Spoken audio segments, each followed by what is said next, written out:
Alors, mes amis, on se retrouve avec Isaïe, un de mes amis, hein, que je trouve toujours bouleversant. Ainsi parle le Seigneur, lui qui fit une route à travers la mer, un sentier au milieu des eaux puissantes, lui qui mit en campagne des chars et des chevaux, des troupes et de puissants guerriers. Et les voilà couchés pour ne plus se relever, ils se sont éteints, ils se sont consumés comme une mèche. C'est un beau poème, ça, c'est très poétique. Alors, je voulais absolument vous le lire parce que je vais le prendre comme introduction pour vous commenter l'Évangile.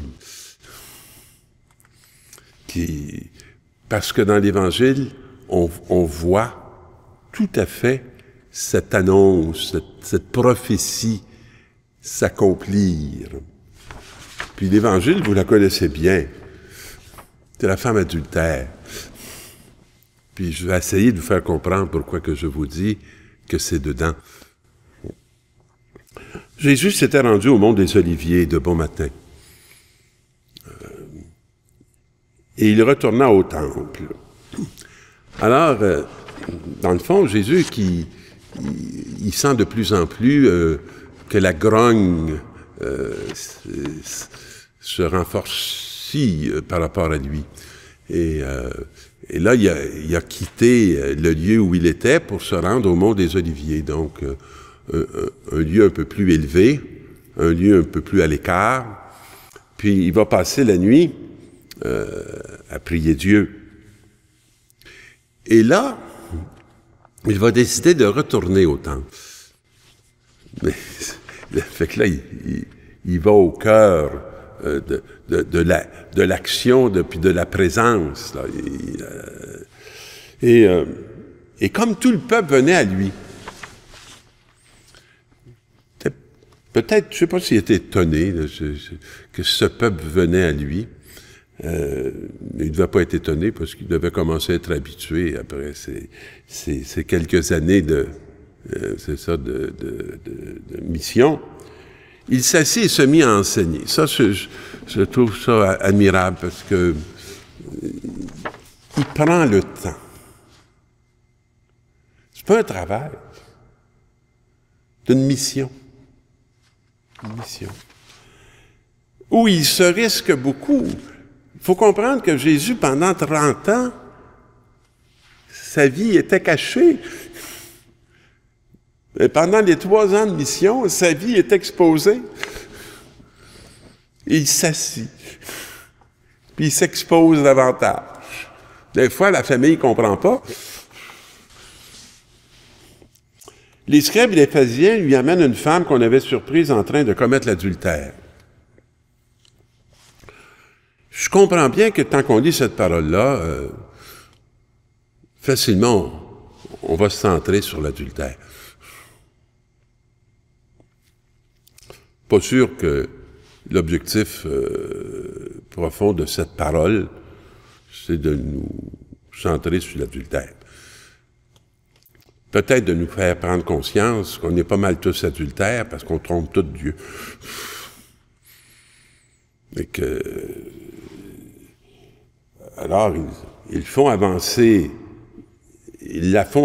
ils disent à Jésus, « Maître, cette femme a été prise en flagrant délit d'adultère. Or, dans la loi, Moïse nous a ordonné de lapider ces femmes-là. » C'est terrifiant de voir la clarté avec laquelle les scribes, les pharisiens, sans aucune nuance, avec beaucoup de facilité, mettent immédiatement cette femme en danger. Quelqu'un me posait la question, il y a une question qu'on nous pose souvent quand on lit ce texte-là, mais pourquoi l'homme n'est pas là? Ben parce que ça, si on en rentre un deuxième pour l'accuser, à part de rétablir la justice par une parole accusatrice, on n'a pas grand-chose d'autre. Ça n'a pas amené grande lumière autre que la culture de la mort, on va les tuer tous les deux. pense que la parole a le plus à dire que ça. Puis s'il fallait que, parce que on se coupe de Dieu, que Dieu nous tue, on aurait bien de la misère à faire une génération, à faire exister un monde. Ça serait la culture de la mort. Le chrétien, il y a une culture autre. Il y a une culture de la mort vaincue. Alors, on va aller ailleurs. Or, dans la loi, Moïse nous a dit d'ordonner et de lapider ces femmes-là. Alors, toi, que dis-tu?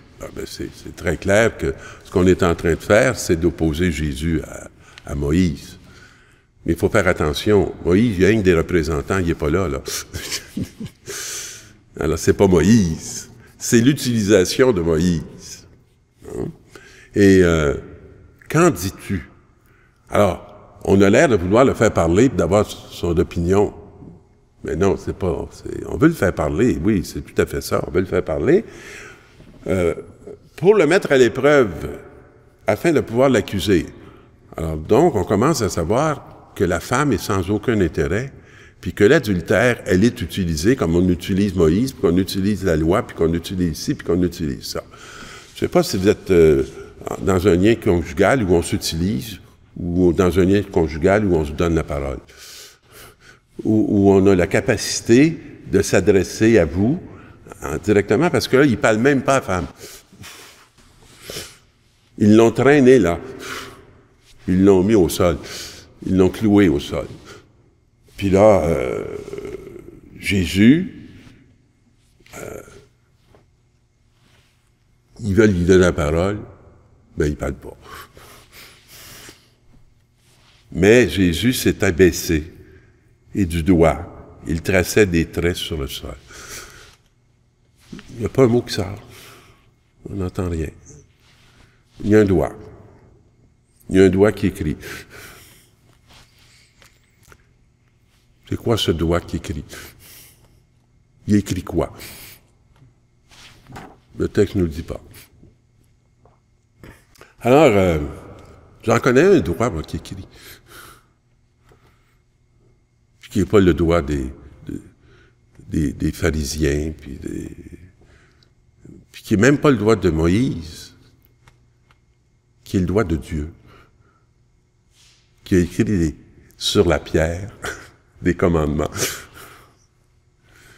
qui a donné à Moïse pour qu'il les donne au peuple, aux scribes et aux pharisiens, entre autres. Puis là, je vois le doigt de Jésus qui écrit sur le sable. Comme on persistait à l'interroger, il se redressa. Il leur dit, « Celui d'entre vous qui est sans péché, qu'il soit le premier à lui jeter la pierre. » Ben voilà la première parole qui dit.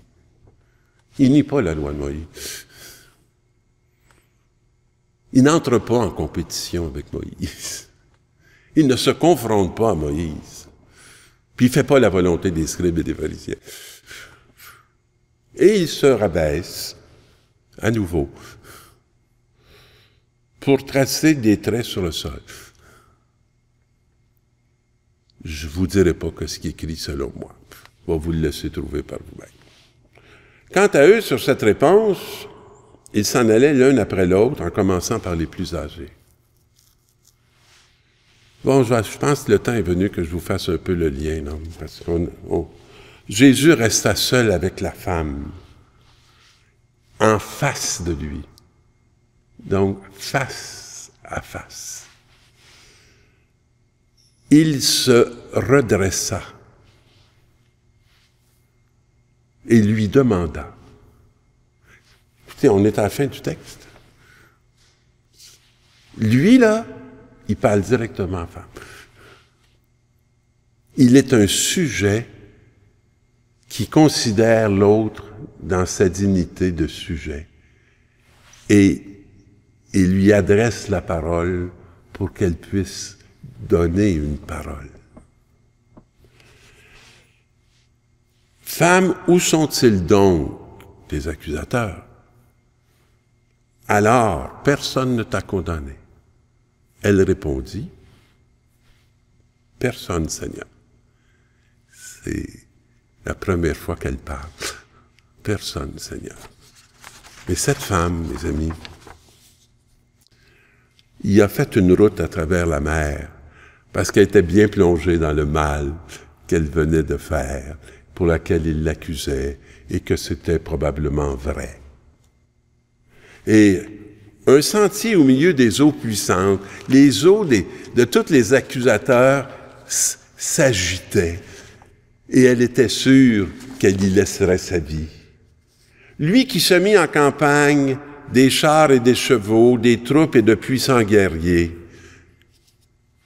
toute cette force accusatrice, tout ce mal brassé pour détruire Jésus, pour détruire le Messie, pour anéantir la bonne nouvelle, hein, tout ça, les voilà couchés pour ne plus se relever. Mais c'est ce qui arrive aux scribes et aux pharisiens. Ils sont toutes partis, un par un. Et là, la femme, elle se retrouve face à face avec Jésus. Face à face avec Jésus. Personne, Seigneur, n'a condamné. Et Jésus lui dit, « Moi non plus, je ne te condamne pas. Va. » Les pharisiens voulaient l'arrêter. « Va. Ne pêche plus. Ne laisse plus le péché du dedans de toi-même t'accuser maintenant que personne ne t'accuse plus. » Puis à la réponse ou à la question, où est l'homme dans ce texte? Ben, il est là. C'est Jésus, l'homme. Puis Jésus, comme homme, il n'est pas adultère. Et comme homme, il est un sujet qui nous rend notre dignité de sujet et qui nous redonne la parole et qui nous libère de ce qui nous enchaîne et qui fait que nous sommes condamnables. Bonne semaine dans cette libération.